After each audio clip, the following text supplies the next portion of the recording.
Good morning students.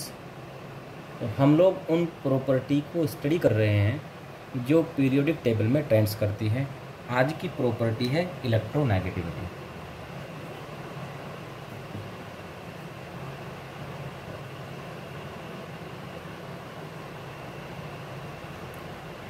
Electronegativity होती क्या है? कोई एटम होता है, कोई एटम किसी इलेक्ट्रॉन को अपनी तरफ अट्रैक्ट जो करता है उसकी कैपेसिटी को कहते हैं इलेक्ट्रोनेगेटिविटी। यानी कि कैपेसिटी है इलेक्ट्रॉन को अट्रैक्ट करने की। तो इसको हम ऐसे डिफाइन कर सकते हैं, a qualitative measure of the ability of an atom in a chemical compound to attract shared electrons to itself is called electronegativity. For example, जैसे जब हाइड्रोजन और क्लोरीन में बॉन्डिंग होती है तो इसमें बॉन्डिंग कौन सी होगी? कोवैलेंट, शेयरिंग वाली। हाइड्रोजन की आउटर सेल में 1 इलेक्ट्रॉन होता है और क्लोरीन की आउटर सेल में 7 इलेक्ट्रॉन होते हैं।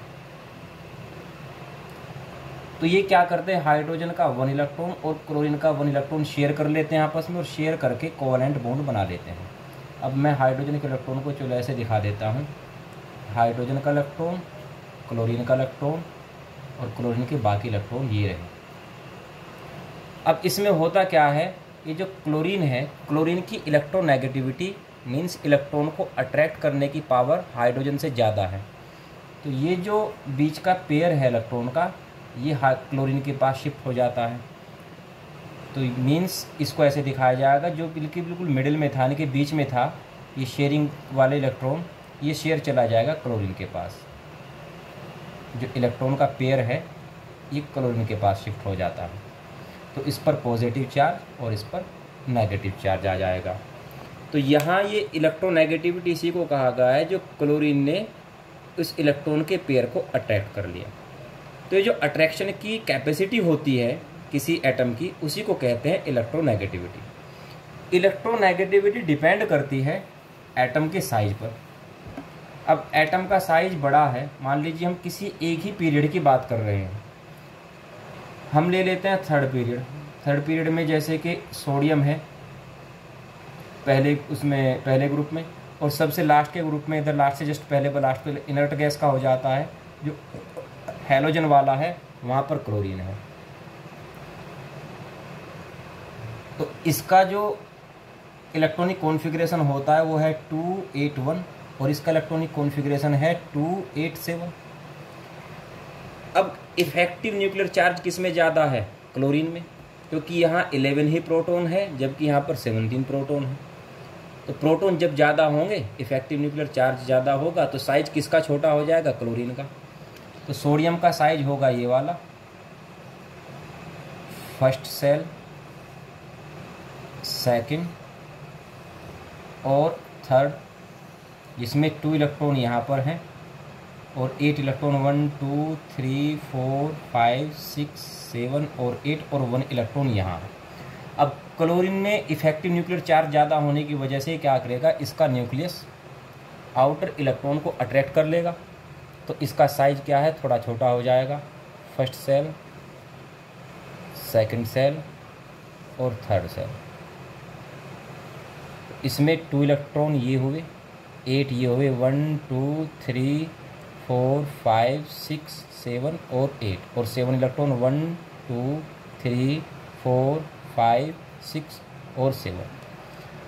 अब अगर बाहर से कोई इलेक्ट्रॉन आता है तो उस इलेक्ट्रॉन को अट्रैक्ट करने की जो कैपेसिटी है वो किसके पास ज़्यादा होनी चाहिए?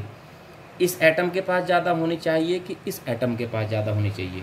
क्योंकि इलेक्ट्रॉन को अट्रैक्ट कौन करेगा? इलेक्ट्रॉन को अट्रैक्ट करेगा न्यूक्लियस पर पॉजिटिव चार्ज है।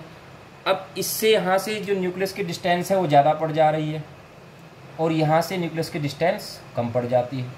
तो अट्रैक्शन किसका ज़्यादा होगा? ऑब्वियसली क्लोरीन का ज़्यादा होगा। तो अगर अट्रैक्शन क्लोरीन का ज़्यादा है इलेक्ट्रॉन को लेकर के, मीन्स इसकी इलेक्ट्रोनेगेटिविटी ज़्यादा है। तो पीरियोडिक टेबल में इलेक्ट्रोनेगेटिविटी कैसे ट्रेंड करेगी? जैसे कि एटम का साइज होता है, जब हम किसी पीरियड में लेफ़्ट टू राइट चलते हैं तो एटम का साइज क्या होता जाता है? छोटा होता जाता है। और जितना छोटा एटम उसकी इलेक्ट्रॉन को अट्रैक्ट करने की कैपेसिटी उतनी ज़्यादा, मीन्स उसकी इलेक्ट्रोनेगेटिविटी उतनी ज़्यादा होगी। तो जैसे इधर सोडियम है, उसके बाद मैग्नीशियम है, और ऐसे करते करते इधर क्लोरीन आ जाएगा। तो यहाँ इलेक्ट्रोनेगेटिविटी इनकी तो बहुत ही कम होती है, लगभग न के बराबर होती है, क्योंकि इलेक्ट्रॉन ये अट्रैक्ट नहीं करते बल्कि इलेक्ट्रॉन लॉस करने का काम तो ये कर सकते हैं। तो इलेक्ट्रोनेगेटिविटी क्या होगा, जब हम ऐसे चलते जाएंगे तो इलेक्ट्रोनेगेटिविटी बढ़ती चली जाएगी। तो सबसे ज़्यादा इलेक्ट्रोनेगेटिविटी किसी भी पीरियड में हैलोजन की होगी। बाद में फिर क्या आ जाता है, बाद में आ जाती है इनर्ट गैस, और चूँकि उनका जो साइज है इनके साइज से फिर बढ़ जाता है, तो उनकी इलेक्ट्रोनेगेटिविटी जिस तरह से जो ट्रेंड यहाँ करती है, जिस तरह से यहाँ ट्रेंड कर रही थी, उस तरह से इलेक्ट्रोनेगेटिविटी यहाँ ट्रेंड नहीं करेगी। तो पीरियोडिक टेबल में समझ सकते हैं कि अगर हम किसी पीरियड में आगे की तरफ चलेंगे तो इलेक्ट्रोनेगेटिविटी क्या होगा, बढ़ती चली जाएगी, क्योंकि साइज घटता चला जाता है। एटम का जो साइज है जैसे जैसे वो डिक्रीज होगा वैसे वैसे उसकी इलेक्ट्रोनेगेटिविटी बढ़ेगी, और यहाँ तक डिक्रीज होता है, उसके बाद साइज बढ़ जाता है, तो इलेक्ट्रोनेगेटिव यहीं तक डिक्रीज होनी है।